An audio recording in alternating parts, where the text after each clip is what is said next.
Hello friends, welcome to plastic tech India. हम आज topic लेके आए हैं आपके लिए, वो है इशिकावा या फिर आप बोल सकते हैं फिश बोन डायग्राम। तो हम सबसे पहले समझते हैं इशिकावा होता क्या है। इशिकावा, इसको हम बोलते हैं fish bone diagram. Fish bone diagram या फिर आप बोल सकते हैं कॉज एंड इफेक्ट डायग्राम। ये हम क्या होता है और यूज कब करते हैं। तो जब आप देखते होंगे, आप एटीडी रिपोर्ट बनाते हैं या फिर आप कोई क्यूपीसीआर को क्लोज करना होता है, कोई कंप्लेंट आया हुआ है कस्टमर का, उसे क्लोज करना है, उसके लिए हम रूट कॉज एनालिसिस करते हैं कि क्या रूट कॉज है जिसके कारण ये प्रॉब्लम आया हुआ है या ये डिफेक्ट आया हुआ है। तो वो रूट कॉज को जानने के लिए हम क्या करते हैं, फिश बोन डायग्राम का यूज करते हैं। अभी फिश बोन डायग्राम होता कैसे है, तो अभी जैसे कि फिश बोन मतलब एक फिश, उसका बोन जैसा कुछ आकृति होता है इसमें, वो कुछ ऐसा मान लीजिए आप, ऐसा ये कुछ फिश हो गया। यहां पे जो कॉज है या जो इशू है, ये इशू यहां पे हम बताते हैं, और जो उनके बोन्स होते हैं वहां पे हम बताते हैं उनके प्रोबेबल कॉजेज क्या हैं। तो कुछ ऐसा वो डायग्राम दिखता है आपका इशिकावा का, जो हम बोलते हैं फिश बोन डायग्राम। तो यहां मैं मेंशन करके रखता हूं,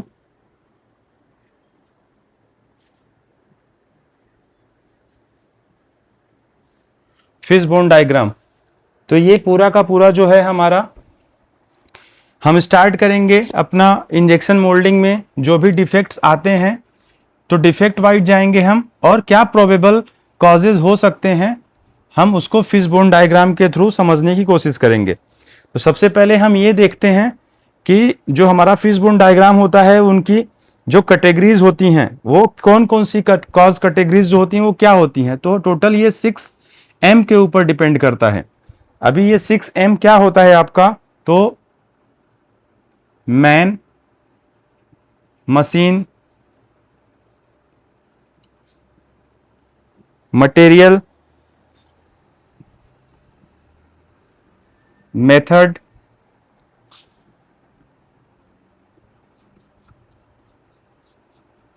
मेजरमेंट एंड मदर नेचर।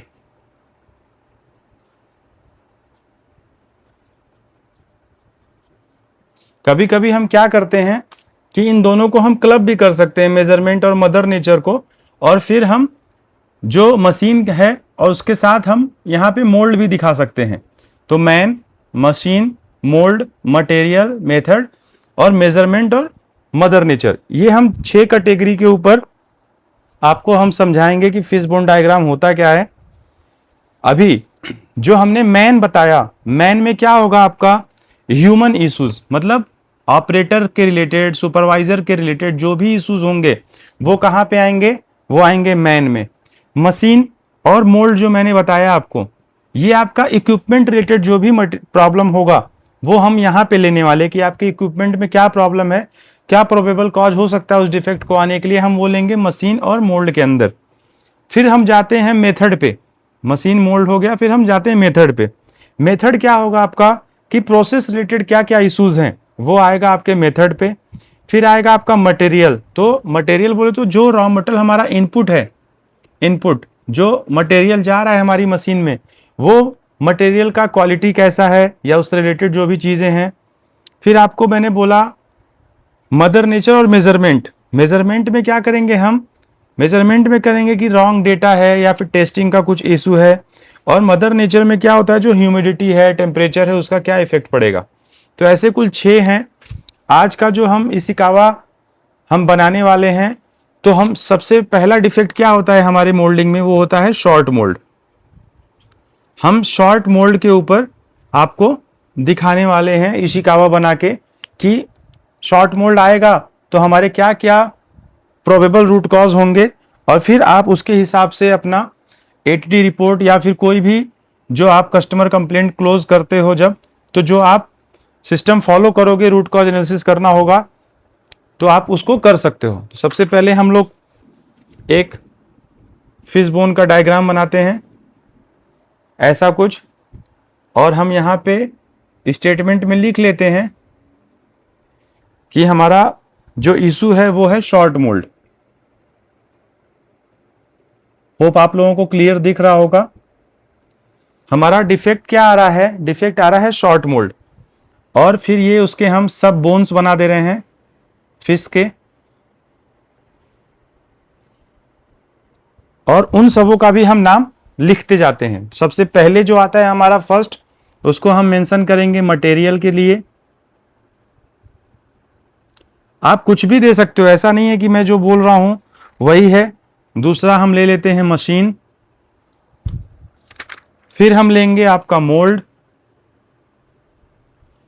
नीचे की तरफ आप आइए, यहां पे आप दे दीजिए मेथड। उसके बाद आप चले जाइए यहां पे मेजरमेंट, मेजरमेंट, और यहां पे आपका आ गया मैन। आप ऐसे भी कर सकते हो, मैन, मशीन, मेथड, मोल्ड, और उसके बाद मटेरियल और मेजरमेंट। आपका ये 6 सब कॉज जो हैं वो हो गए। अब हम यहाँ पे स्टार्ट करते हैं मटेरियल। तो मटेरियल देखिए, शॉर्ट मोल्ड आना है, ये हमारा जो डिफेक्ट आ रहा है शॉर्ट मोल्ड आने के लिए मटेरियल क्या क्या हमारा मतलब कॉज जो है वो क्रिएट कर सकता है। तो मान लीजिए आपके मटेरियल में मॉइस्चर है, तो यहां पे मैं लिखता हूं मॉइस्चर। ये हो गया मॉइस्चर, एक हमारा ये इशू हो गया। फिर रॉ मटेरियल का जो MFI है वो लो है, MFI आपको देख लेना है। लो MFI रहेगा तो क्या होगा, आपका जो प्रेशर सेटिंग में आपने दिया हुआ है उसके ऊपर वो पार्ट जो है वो फिल नहीं होगा।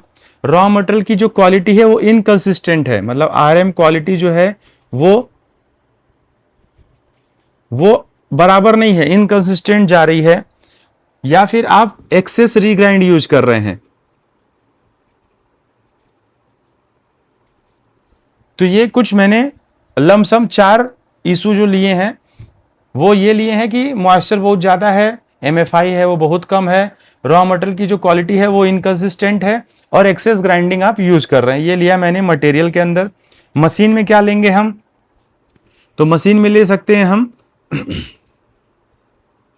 लो इंजेक्शन प्रेशर।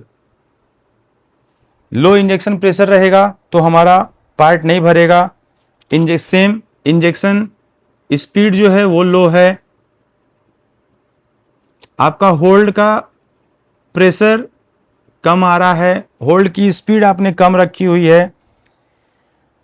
टनेज जो है वो आपका कम है या ड्रॉप हो गया है, तो फिर पार्ट का थिकनेस बढ़ेगा और उसके कारण आपका शॉर्ट मोल्ड आएगा। या फिर स्क्रू और रिंग प्लंजर जो है वो वियर हो गया है। ये आपके कुछ प्रोबेबल कॉज हो गए जो मशीन के अंडर में जाएंगे। फिर हम लेंगे मोल्ड के ऊपर। अभी मोल्ड में क्या इशू होगा कि हमारा पार्ट जो है वो शॉर्ट मोल्ड क्रिएट कर रहा है। तो मान लीजिए जो वेंट लाइन होता है, तो वेंट लाइन जो है वो सफिशियंट नहीं है, तो वहां का क्या होगा, एयर जो है वो ट्रैप हो रही है और शॉर्ट मोल्ड क्रिएट कर रहा है। उसके बाद गेट पॉइंट जो है वो ब्लॉक हो रहा है आपका, या फिर गेट साइज जो है वो कम है, या फिर मोल्ड का टेम्परेचर जो है आपको लो है। ये आपको देखना है कि आप कौन सा रॉ मटेरियल यूज कर रहे हैं, उसके ऊपर भी डिपेंड करता है। ये कुछ हमारे इश्यूज हो गए जो हो गए मोल्ड के रिलेटेड। फिर हम आते हैं अपना मेथड में। तो यहां पे क्या है, जो शॉर्ट साइज है वो हमारा डिफाइंड नहीं है, या फिर रॉन्ग SPPS हमने सेलेक्ट किया है, जो पुट किया है वो रॉन्ग डाल दिया है हमने, या फिर हमारा जो बैक प्रेशर है वो हमारा लो है। तो ये हमारा प्रॉब्लम हो जाएगा मेथड के अंदर। मेजरमेंट में जाएगा कि जो सेंसर्स हैं वो फॉल्टी हैं, हमें पता ही नहीं चल रहा है कि हम कितना प्रेशर सेट कर रहे हैं, और जो सेंसर्स हैं वो फॉल्टी लगे हुए हैं। फिर कैलिब्रेशन इशू, जो थर्मोकपल होता है TC का कैलिब्रेशन का इशू है। ये बहुत बड़ा फैक्टर है जो हम इग्नोर करते हैं। कैलिब्रेशन का, TC का कैलिब्रेशन जो है वो नहीं हुआ है, या फिर जो कुशन की मॉनिटरिंग है वो इम्परफेक्ट है, मतलब वो रॉन्ग है कुशन मॉनिटरिंग, तो आपका प्रॉब्लम होगा। और जो सबसे बड़ी जो कंपनी ओईएम होती हैं वो तो कभी मानती भी नहीं है कि हम मैन का कुछ डिफेक्ट दिखाएं, क्योंकि जो मैन है जब आप मशीन पे अपने डालोगे तो उनकी ट्रेनिंग होनी ही चाहिए, पूरे ट्रेंड होने चाहिए। बट फिर भी हम यहाँ पे मैन का देखते हैं तो क्या करेगा वो, जो एसपीपीएस है उसको पता नहीं, एसपीपीएस का नॉलेज नहीं, और वो डेटा ही एंट्री नहीं कर पाया, या फिर जो इम्प्रॉपर स्टार्टअप कर रहा है वो, उसको स्टार्टअप मालूम नहीं है, तो फिर वो आपका जो है सेटिंग नहीं बराबर लगा पा रहा। रॉ मटेरियल जो है वो रॉन्ग लोड कर दिया उसने, उसको रॉ मटेरियल का नॉलेज नहीं है, या फिर पर्जिंग का जो प्रोसीजर होता है, पर्जिंग कैसे करना है उनको पता नहीं, उन्होंने रॉन्ग पर्जिंग कर दिया। या फिर आप सबसे बेसिक होता है अनस्किल्ड। ये जो मैंने आपको बोला कि आपका ऑपरेटर स्किल्ड होना ही चाहिए, क्योंकि कोई भी बड़ी कंपनी अब मान नहीं रही है इस बात को। और वो जो आप अगर कोई क्लोज करते हो एडी या फिर क्यूपीसीआर, अगर आप मैन के ऊपर क्लोज करते हो तो वो अप्रूव नहीं होगा आपका एडी रिपोर्ट। तो ऐसा मैंने आज इशिकावा का सीरीज स्टार्ट किया है शॉर्ट मोल्ड के लिए। और भी अच्छा इंप्रूवमेंट के साथ मैं फिर नया वीडियो लाऊंगा एक नए डिफेक्ट का इशिकावा के साथ। तब तक आप बने रहिए प्लास्टिक टेक इंडिया के लिए। Thank you for watching plastic tech India.